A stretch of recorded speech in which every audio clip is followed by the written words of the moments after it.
It was well past midnight when my phone buzzed, the screen lighting up with a grainy image that made my stomach drop. My mom, Janet, was sitting alone on a park bench, wrapped in a coat that barely looked warm enough for the freezing night air. The text that came with it was simple. Your parents dropped her off. They can't care for her anymore. I blinked at the screen. Anger boiled up in my chest. The image of her alone out there, abandoned like some stray dog, burned in my mind. My mom, who had raised me alone, who worked double shifts, kept everything running, and never asked for a thing in return. And now, they were just dropping her off at a park like she was nothing. I didn't even think. I pulled up my brother's contact and shot off a text. Mom's at the park. What the hell is going on? No response. I tried again. Still nothing. Great. As usual, he was nowhere to be found when it really mattered. I felt the familiar sting of isolation. But this time, I wasn't going to let it stop me. I couldn't just take her home quietly. This wasn't some mistake. This was them choosing to abandon her. I stared at my phone, fuming, thinking. The longer I stood there, the more the urge to make them feel this surged, to make them know what they had done. My colleagues at the station, firefighters, paramedics, cops, I knew they'd help. They were the family I chose, and if anyone could make a statement, it was them. I tapped out a quick message to the group chat, my fingers shaking as I hit send. Need backup. Let's make this loud. I didn't wait for a reply. I was done waiting. I paced through my apartment, the image of my mom on that park bench still seared into my mind. The cold, her small figure, everything about it felt wrong. I'd always been the one who dealt with family stuff, even when it wasn't convenient. I cleaned up her apartment when it was too messy for her to manage. I made sure her bills were paid on time. I took care of the loose ends when they piled up. But this felt different. It wasn't just about taking care of her anymore. It was about making sure my parents realized what they'd done. I needed help, someone who understood what it meant to fight back. I grabbed my phone, calling Chris. He was a firefighter, had seen more than his share of shitty situations, and we always had each other's backs. Hey, Chris, I said, trying to steady my voice. You're not going to believe this. They left Mom at a park, just dropped her off. My parents said they can't take care of her anymore. I heard the sound of him exhaling, like he was trying to process what I just said. Are you serious? What the hell is wrong with them? I could hear the frustration in his voice, and that pissed me off a little less. At least someone wasn't trying to excuse their behavior. Yeah, it's real. I don't know what to do, man. I'm so fucking mad, but I don't want to just take her home like everything's fine. This isn't a mistake. They chose to do this. Chris was quiet for a second, like he was thinking. Then he spoke again. Well, you're not alone in this. We can make them see what they've done, make it impossible for them to ignore. We'll make it loud. I felt a surge of something, relief maybe. I need something big, Chris. I want them to feel the weight of this. I don't want to just drop her off and walk away. I want them to see exactly how much they've fucked up. I heard him mumble something under his breath, and then he came back with a solid idea. What if we do something, like an emergency response? Not real, but enough to rattle their cages. A convoy of first responders pulling up to their place, making sure they know it's not a private matter anymore. Everyone will know. We'll send a message. I couldn't help but smile, even though I was still pissed. It was perfect. The kind of thing that would make them face what they'd done. No way to back out of it. Yeah, I said, a cold determination taking over. Let's do it. We talked for a few more minutes, getting everything lined up. The plan was simple. The sirens, the lights, the uniforms. It would hit hard, and there would be no denying it. I hung up and walked over to my closet. I needed to get dressed. I couldn't just show up in my usual off-duty clothes. This wasn't some casual family visit. I needed to show up as someone who demanded respect, someone who didn't just put up with their bullshit anymore. I pulled on my full paramedic gear, boots, uniform, the whole kit. I looked at myself in the mirror for a second, the reflection staring back at me. I wasn't just Anna anymore. I was someone with authority, someone with a purpose. The mix of anger and frustration churned inside me, but I couldn't focus on that now. I had a job to do, and I couldn't let the emotion cloud it. This was bigger than me. It was bigger than her even. It was about making them understand the consequences of their actions. I grabbed my keys and wallet, heading for the door, my pulse pounding in my ears. I pulled up to the park, my headlights cutting through the cold, foggy air. The empty streets were eerily quiet, and the parking lot was almost deserted. But there she was, my mom, sitting on that same bench. She looked smaller than I remembered, frailer, and the coat she had on did nothing to shield her from the freezing night. I parked the car, not bothering to turn off the engine. My hands were shaking, but I forced myself to step out and walk toward her. The sight of her sitting there, her head slightly down, eyes tired, was worse in person than the photo. She didn't even look like the woman who raised me. She looked lost. I pulled the thick jacket I'd grabbed from my back seat around her shoulders, wrapping it tight, trying to give her some warmth. Her eyes blinked, dazed, like she was still processing what had happened. "Mom," I said, my voice softer than I intended. "Let's go. You're not staying here." She looked up at me, confused. "I'm fine, really. It's just a little chilly." The words stung. She was trying to reassure me, like this was something we could laugh off. Like she wasn't abandoned out here in the cold by the people who were supposed to care for her the most. I shook my head. "No, Mom, you're not fine." My voice grew steadier, but I couldn't hide the anger. "You're coming with me. We're going home." Her face softened, but then she hesitated, glancing around as though she were worried about causing trouble. "I don't want to make a scene," she said quietly. I knelt down in front of her, putting my hands on her shoulders, making sure she met my gaze. "Mom, this isn't about making a scene. This is about making them face what they did.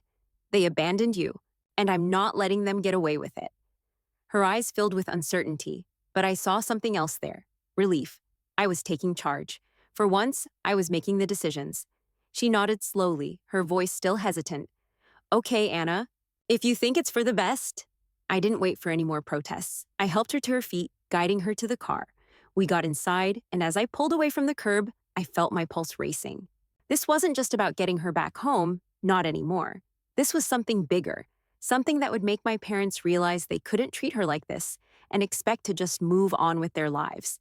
I pulled out my phone and quickly typed a message to Chris. "It's done. I've got her. Let's move." His reply came almost instantly. "We're ready. You're not alone in this." I pressed the phone to my knee, eyes glued to the road as I drove through the city. My mind kept jumping between what I had to do next and how much I wanted to take my parents' world and turn it upside down. They needed to understand this wasn't a mistake. It was a choice to throw her away like she didn't matter. I glanced over at my mom, who was staring out the window, her face tight with uncertainty. She was scared. I could see that. She didn't want conflict. She never did. But this time, I wasn't giving her a choice. We were going to make them face what they had done. And when we did, it would be loud enough that they'd never forget it. I drove through the quiet streets of my parents' neighborhood, the lights from the houses flickering by as I neared their cul-de-sac. The block was eerily calm, too calm. The kind of peaceful suburban silence that hid the chaos I knew was waiting just inside their walls. I parked a few houses down, the glow of their windows barely visible from the street. It hit me again, how normal everything probably seemed to them.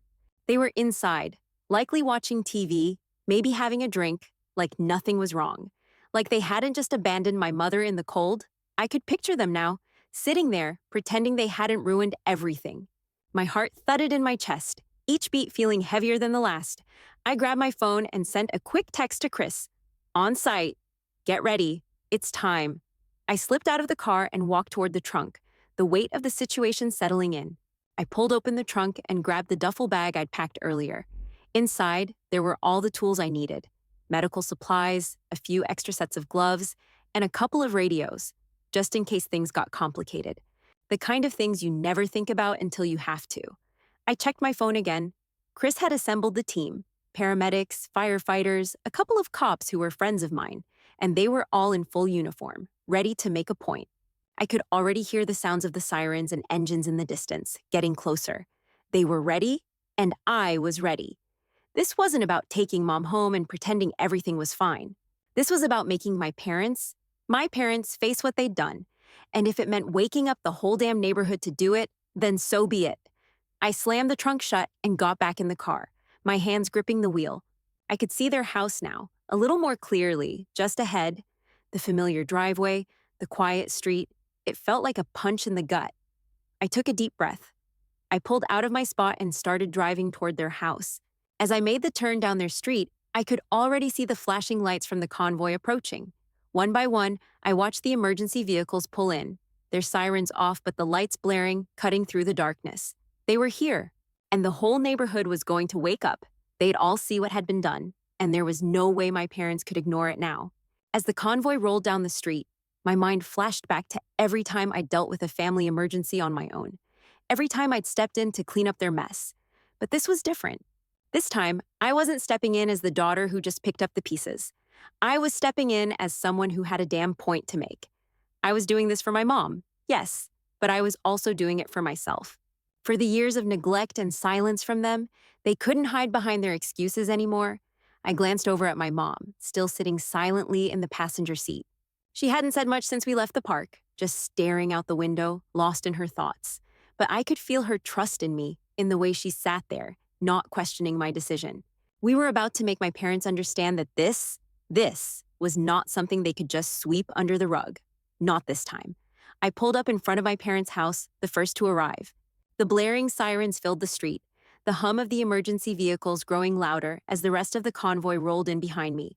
The lights flashed, red and blue, cutting through the quiet night like a warning. Neighbors started peeking out of their windows, drawn by the noise. Their curiosity would be their downfall. I got out of the car, my boots hitting the pavement with a steady rhythm. My heart was thumping in my chest, but I didn't let it show. This was it. I wasn't going to let my father hide from what he'd done. I walked up to the front door, my mind clear, the anger simmering just beneath the surface. I knocked, hard, 3 sharp raps that rattled the house. I heard movement inside, footsteps shuffling toward the door, slow and confused. The door opened, and there he stood, my father blinking groggily into the night, his face drawn and pale with sleep. "Anna? What the hell is going on?" he slurred, his voice thick with confusion, like nothing had happened at all. I didn't give him a chance to make excuses. I stepped forward, pushing the door open with a force that surprised even me. The sound of the engines roared outside, filling the air with a heavy, oppressive noise. "You left Mom at a park bench in the cold," I said flatly, the words cutting through the silence between us.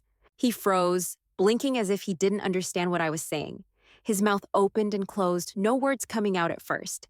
The confusion on his face was almost comical, if it wasn't so infuriating. Behind him, I saw my mom's face through the living room window, her eyes wide with worry but safe in the car. At least she was away from this mess. "Come outside," I demanded, my voice firm, unyielding.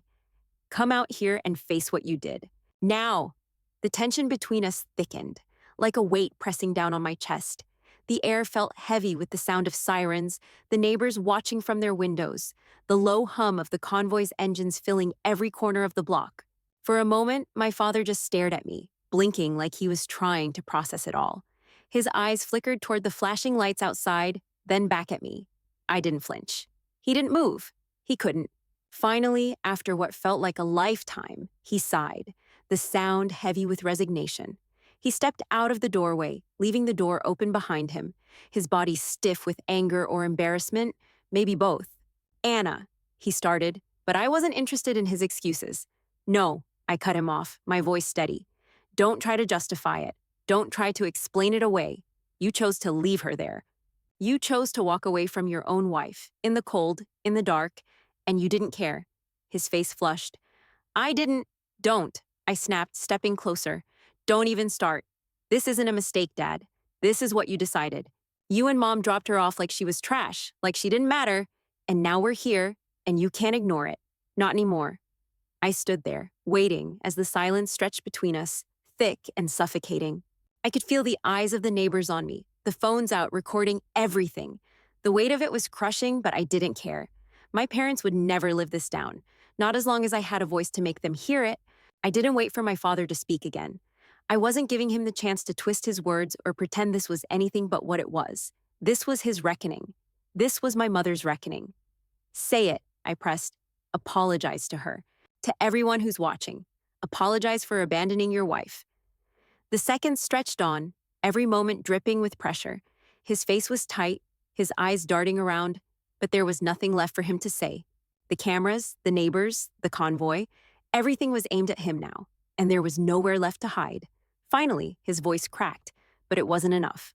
"I'm sorry," he muttered, looking down at the ground, the words scraping out of him like they were forced. I didn't say anything, just stared at him, feeling that rush of victory, bitter as it was. It wasn't a real apology, but it was a start. I turned my back on him without another word, walking back toward the car, my mother waiting for me in the safety of the vehicle. The convoy was still out there, still making its presence known. This was far from over. My father stepped outside, moving slower than usual, like he was trying to shrink into himself. His face was flushed, his eyes darting around, clearly aware of the neighbors peeking from their windows. The spotlight was on him now, and he knew it. I crossed my arms, standing firm in front of him. I wasn't going to let him hide behind excuses anymore. "You owe Mom an apology," I said, my voice sharp, cutting through the tension. He shifted uncomfortably, rubbing the back of his neck. "Anna, I didn't mean no," I cut him off. "You didn't just make a mistake. You chose to leave her there. You chose to abandon her." The words hung in the air, heavy and unforgiving. I could see the panic creeping into his eyes as he tried to process, but I wasn't giving him an out. He didn't get to explain this away. Behind him, I heard my mother's voice, faint, almost lost. "I didn't want to cause trouble," she said from inside the car. I shook my head, my voice low but steady. "You didn't cause trouble. They did. And now they're going to face it." Her voice faltered, and I knew she was still trying to protect them, even after everything. But I wasn't going to let that happen. Not now, not after what they'd done. My father stood there, his shoulders sagging. His eyes flickered to the ground, looking for a way to get out of this, to avoid what was happening. I wasn't letting him off the hook. "Say it," I demanded, locking eyes with him. "Say you're sorry. To Mom. And to everyone watching." The silence stretched on, the sound of the sirens still ringing in the background. The neighbors were no longer just peeking. They were watching with their phones out, some of them whispering among themselves. I could feel the weight of the pressure building, like a wave about to crash. Still, he couldn't bring himself to do it. His mouth opened and closed, struggling to find words that weren't lies. I'm sorry," he muttered finally, his voice barely above a whisper. The apology wasn't real. I could hear it in the way his words stumbled out, like he was reciting something forced, something he didn't mean. But it was the first time he'd ever said it, and in a weird way, that mattered. I didn't say anything. I just turned away, not bothering to look back at him. I didn't need to hear more half-assed words. I had what I needed. I walked back to the car, my mother still inside, quiet and watchful. I got in, closed the door behind me, and started the engine without a word. The convoy was still there, engines humming, lights flashing, everything I needed to make sure they couldn't pretend this didn't happen. I didn't look at my father again. I didn't need to. His apology meant nothing, but it was a start. And for the first time in my life, I felt like I'd done something that might actually change things. The next morning, the room was packed. I could feel the weight of every pair of eyes on me as I stood beside my mother at the podium. The mayor had called me up to speak. Just me, no fanfare, no drama. I wasn't interested in anything like that anyway.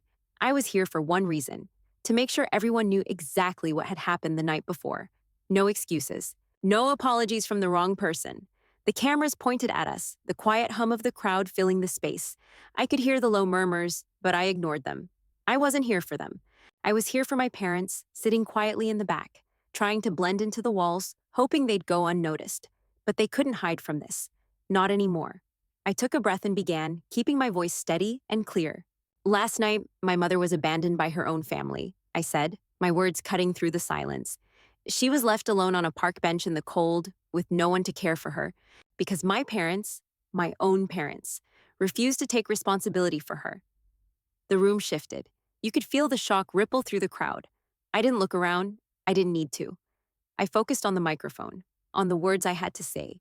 My mom worked her entire life to raise me, to take care of me, and she never asked for anything in return, I continued.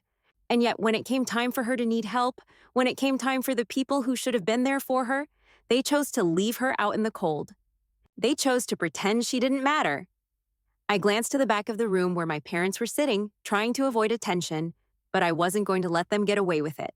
I saw the tension in my father's face, the way he shifted in his seat, his eyes darting between the crowd and the floor.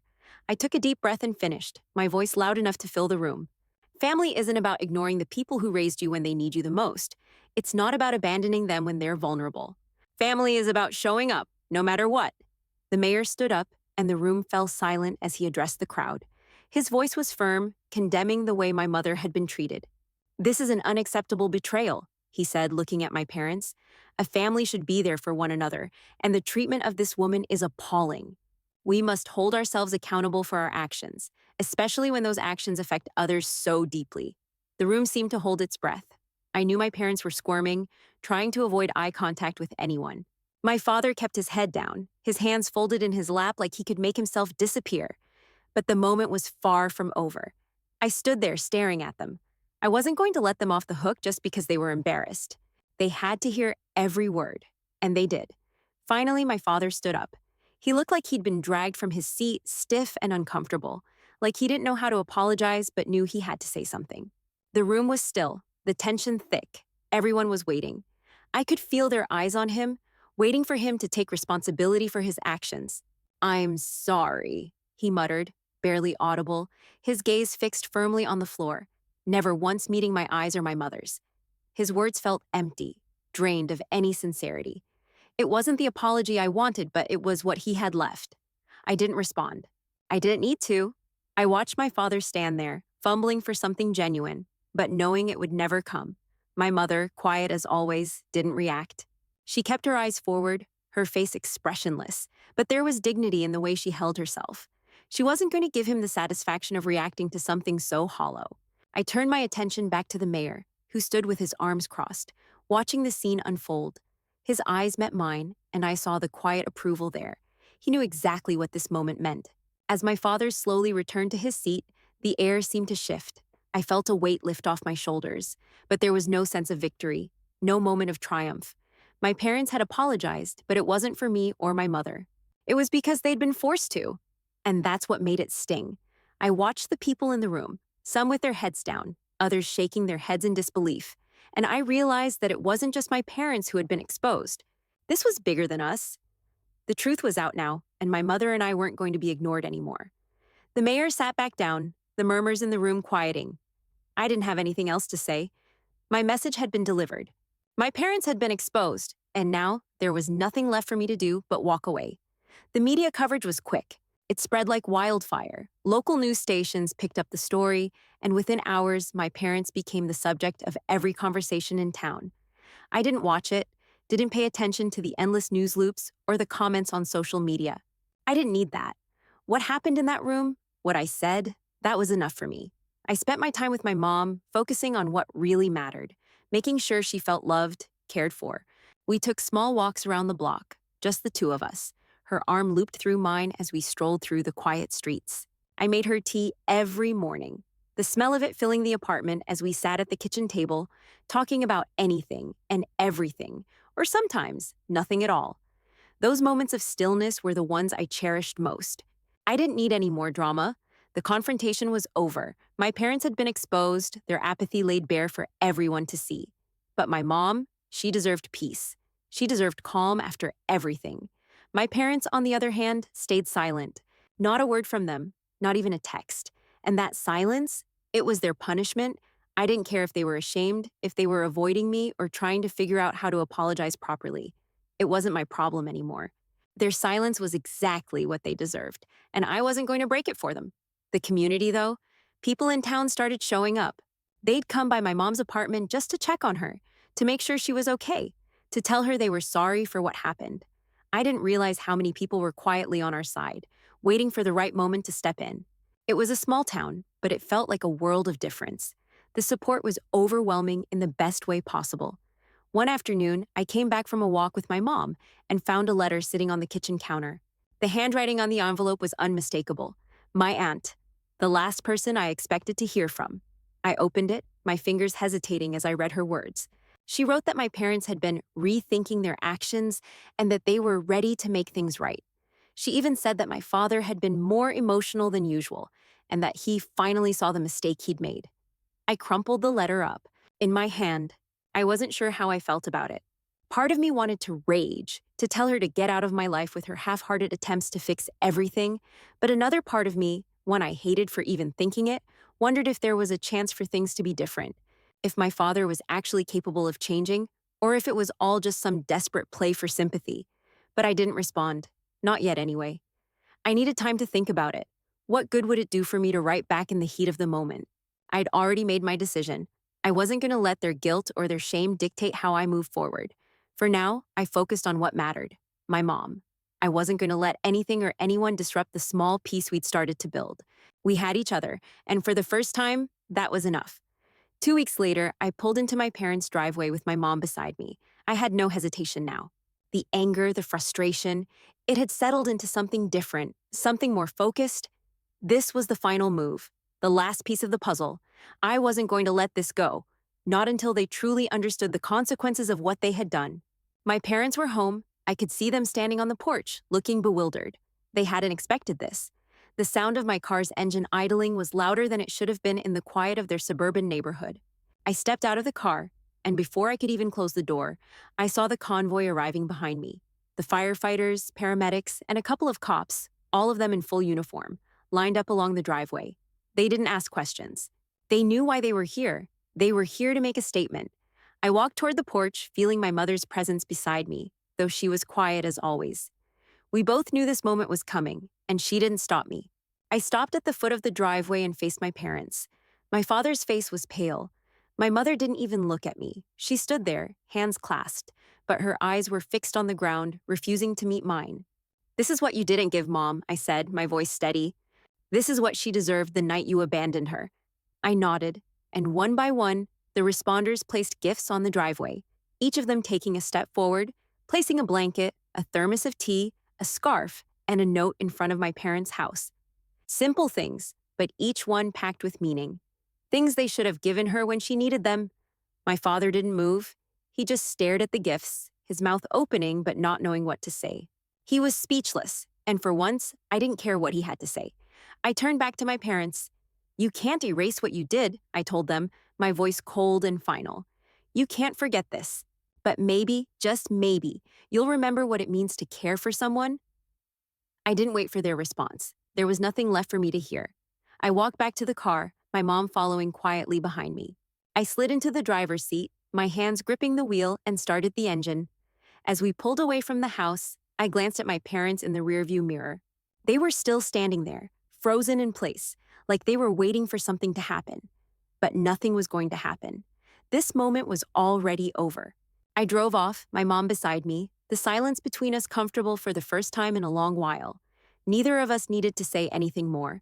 I knew one thing for sure: they would never forget this moment, and that was exactly the point.